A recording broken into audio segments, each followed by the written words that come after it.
Hello, everyone, and welcome to this book talk show episode. And today we are going to discuss about this book, The Art of Thinking Clearly by Rolf Dobelli.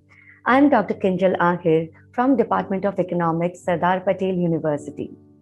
This is the format for the book review presentation for the day. First of all, we'll discuss about the author, Rolf Dobelli. Then we shall discuss about the book, The Art of Thinking Clearly. Why did I select this book? The gist or the crux of the book, some personal learning outcomes, and a critical appreciation of the book. To begin with, about the author Rolf Dobelli. So Rolf Dobelli was born on July 15, 1966 in Switzerland. He's an entrepreneur, thinker, speaker, author with an educational qualification of MBA and PhD in philosophy from University of St. Gallen, Switzerland. He worked for Swiss Air. He's co-founder of a website called Get Abstract since 1999. His books have been translated in 45 languages. These are his 45 translated books, and those of you further interested may further watch his TED Talk as well. These are the books that he has published so far, which includes 3 non-fiction books, including The Art of Thinking Clearly. About this book, The Art of Thinking Clearly, certain cursory information first. It has a total of only 326 pages divided across 99 chapters. Each chapter is just a 3-page chapter, and most of the chapters do not need a sequential reading. So why did I select this book? Well, personally, a prime purpose in my own professional life has been to convince people against a general perception that economics is tough, boring, or a dismal science. Well, largely it is not. Particularly, this book is for anyone who wants to start thinking differently. The evolution of this book is largely related to how we have come about reaching to micro specializations in social sciences. But what is believed now by a lot of philosophers is that the new knowledge will develop on the peripheries of these social science silos.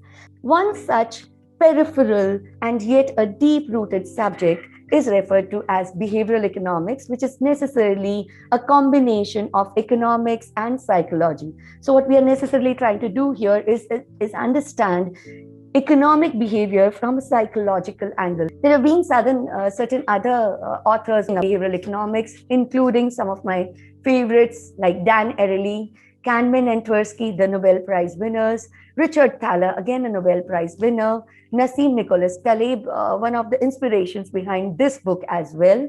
And they've written phenomenally wonderful books like The Black Swan, Misbehaving, Predictably Irrational, Thinking Fast and Slow, The Honest Truth About Dishonesty, Nudge, Rich Dad and Poor Dad. Most of the studies in economics are based on the assumption that humans behave rationally.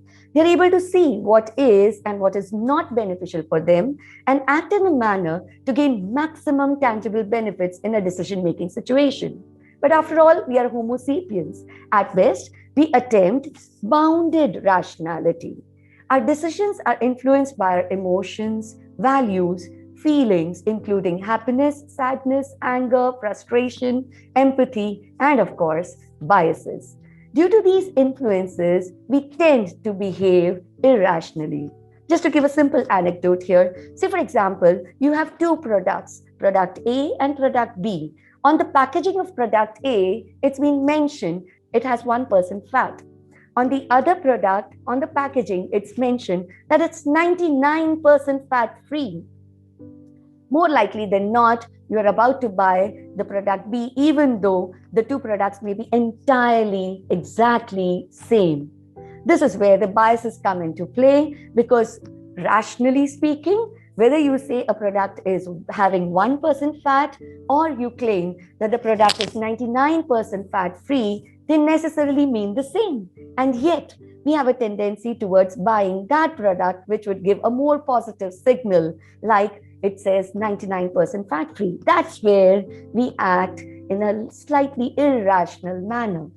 Although some of these biases mentioned in the book can be recognized and we can catch ourselves before falling prey to the influences of biases, what is likely to happen is that such sensitivity evades after some time, and in certain other times we consciously indulge in irrational behavior governed by our own feelings and biases.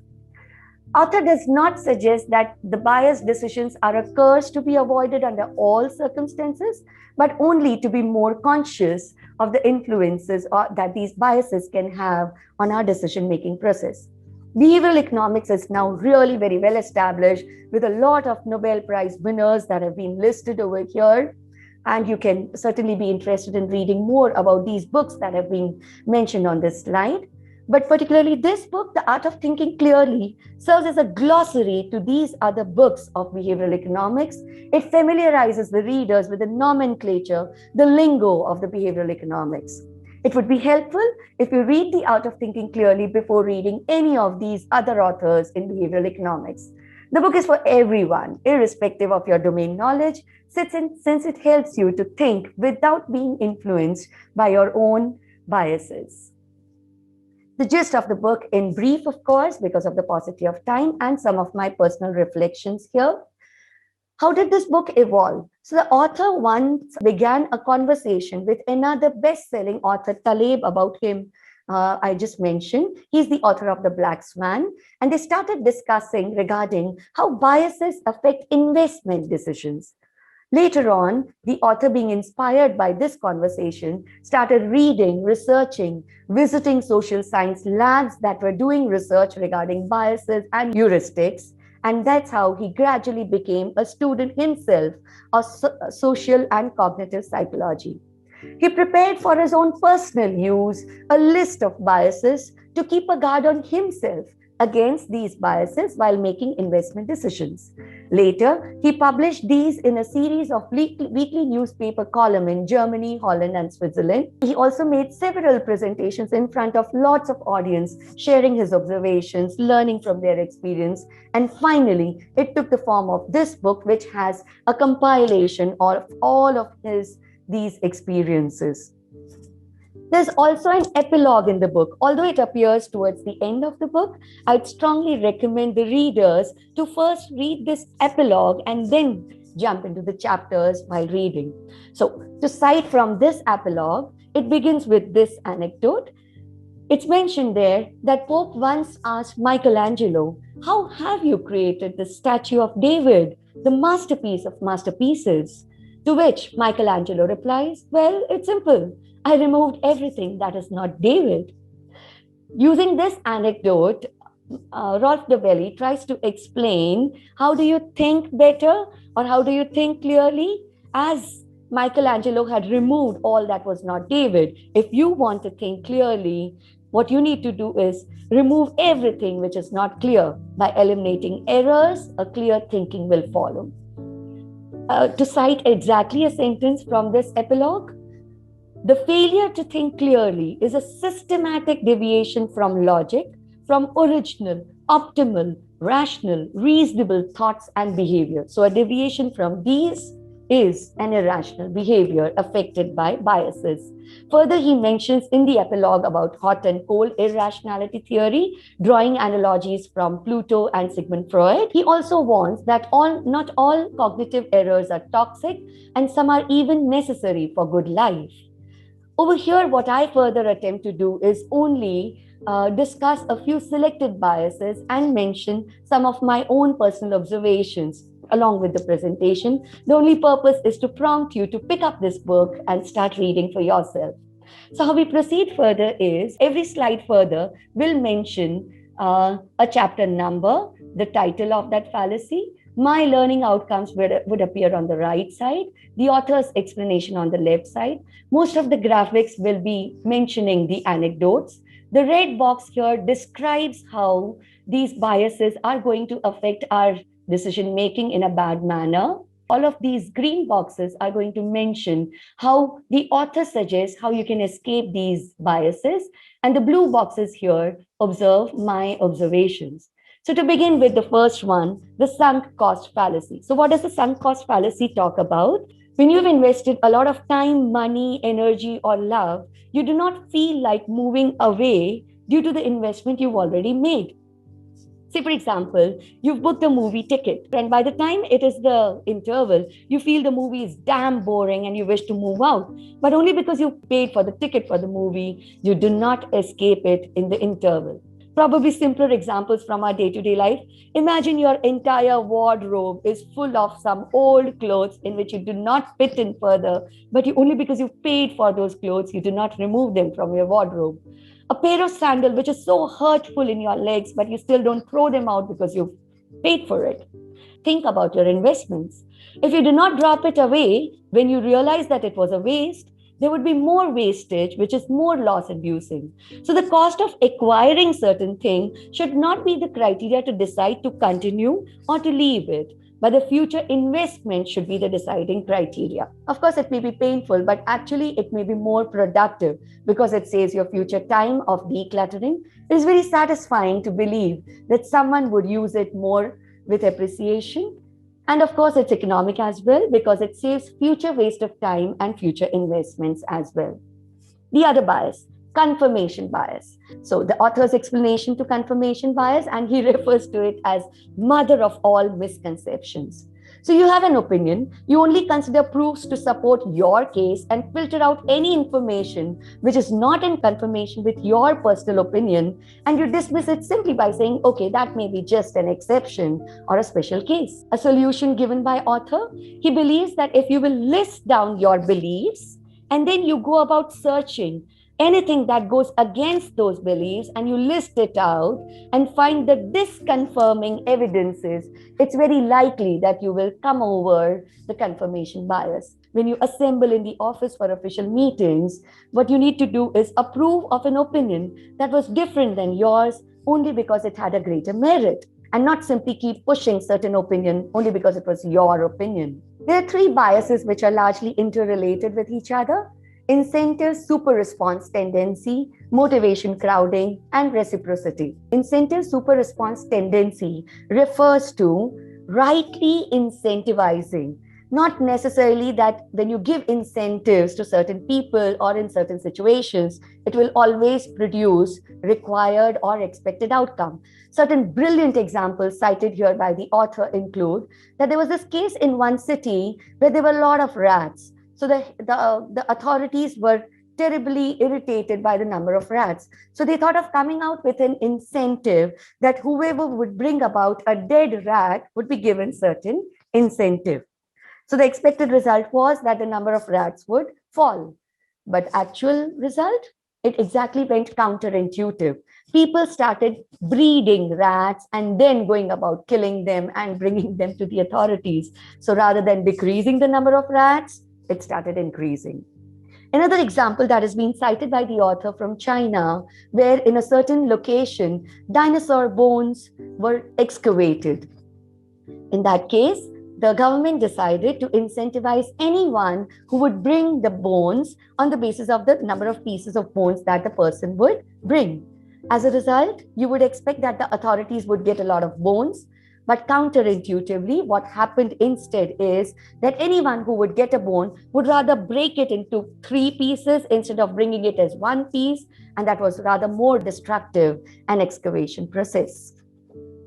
Another example mentioned here is most of the daycare centers in the world face this one dilemma that the parents don't come to pick up the kids at the correct time from the daycare centers towards the evening. So one of the daycare centers thought of punishing those parents who were not punctual. So they started charging, say, $10 per minute in the delay that the parents came late with. You would expect that this would have improved the situation for the daycare centers. Rather, again, counterintuitively, what happened was more number of parents started coming late to the daycare center. The reason being, now they legitimized coming late. So they said, all right, it just requires, say, paying 30 rupees more. I'll do it, but I can't help. I just got late from the office. So coming late was legitimized by paying the fees to come late, but the habit of coming late did not discontinue. Yet another example, probably it would have happened with so many of us. How many times you parked in a no parking zone? Very likely than not, quite often, because the sign reads no parking. Instead, if there was written parking charges rupees 100 per hour, it's been observed that when you charge parking charges rupees 100 per hour, people don't tend to park there. Instead, if it's written no parking, they are likely to park there more. So how do you give incentives? You need to be very careful with that to achieve the expected outcomes. A correct way to incentivize is probably employee stock option plans. Scarcity error. Scarcity has tremendous value due to the fear of losing at times, even if you don't need one.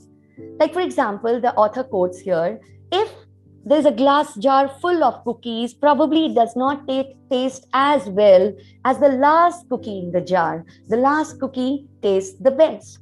He also cites from certain marketing examples where you would have read certain things like limited stock, buy now, only 2 days left, and you're likely to buy them more often. He suggests you should value a product for its utility, for what good use can you bring it to, irrespective of its availability, whether it's scarcely available or abundantly available. And even you should not fall prey of certain endorsements and fall prey of scarcity error. Well, not only scarcity, but abundance can also be a problem. This is being referred to by the author in The Paradox of Choice. Yet another brilliant author, Barry Schwartz, who's the one who's propounded this concept of the paradox of choice. Barry Schwartz ran an experiment in a mall. So anyone coming inside the mall on day one was permitted to taste 24 jellies, and then he would be offered a discount on whichever jelly he wanted to purchase. And on the other day, the people were permitted from 6 different varieties of jellies. And again, they were given a discount to buy whichever jelly they found to be the most tasty. Result, you may likely expect that on day one, the sales would have been more because the people were given more choices to choose from. But exactly opposite happened, where the people were given lesser choices, they tend to buy a little bit more. Probably this is the problem that we are facing every day today when we go into a mall. We are exposed to such a huge stock of groceries, clothes, TV channels, and everywhere that we go, there's so much of variety to choose from. The author mentions that to choose is extremely stressful. Abundance leaves a discontent. Every time that you go shopping, ask yourself before buying, do I really need this commodity? Can I do without it? If the answer is yes, do not fall prey of the abundance that is available in the malls. Yet another very, very fashionable term in behavioral economics is referred to as loss aversion. So what is loss aversion? It simply means that the fear of loss is far higher than the value of gain. Think for a minute. Say someone gives you a 100-rupee note, and of course you're happy with it. But on your way back home, if you just lose that 100-rupee note, you're likely to feel very bad about it. Emotionally, a loss weighs double than a similar gain. That is also true in relationships. In a relationship, we remember bad behavior longer than the good ones. A frowning face creates more hatred than smiling face that creates happiness.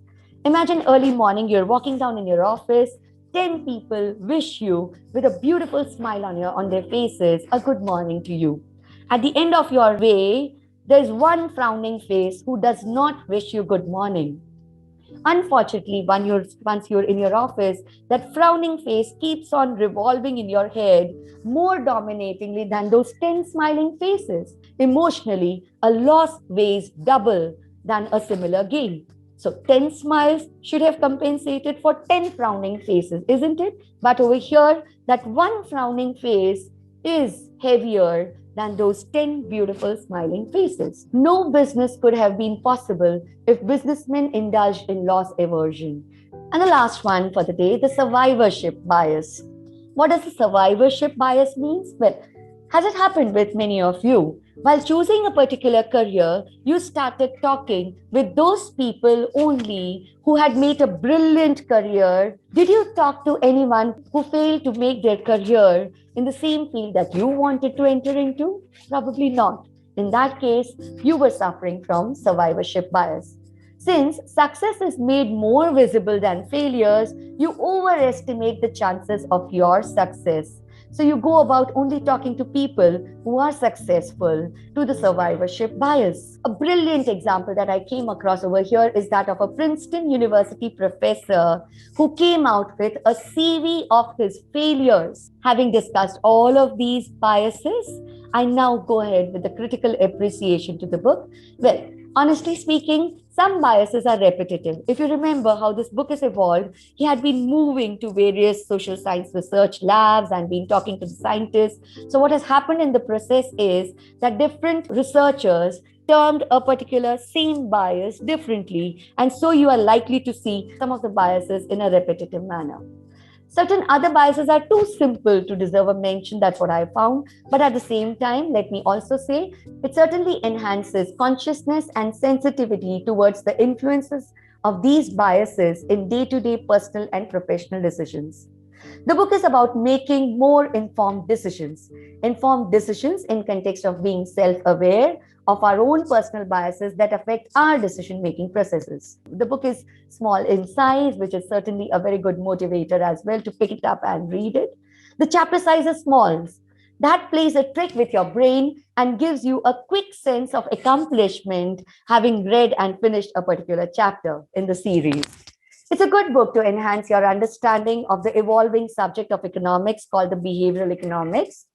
It can easily serve as a preliminary reading for subsequent technical understanding of more complex topics of behavioral economics. You can easily relate with day-to-day experiences cited in this book. Most of the time, while you're reading these biases in the book, you get a feeling like, damn, I'm suffering from this bias.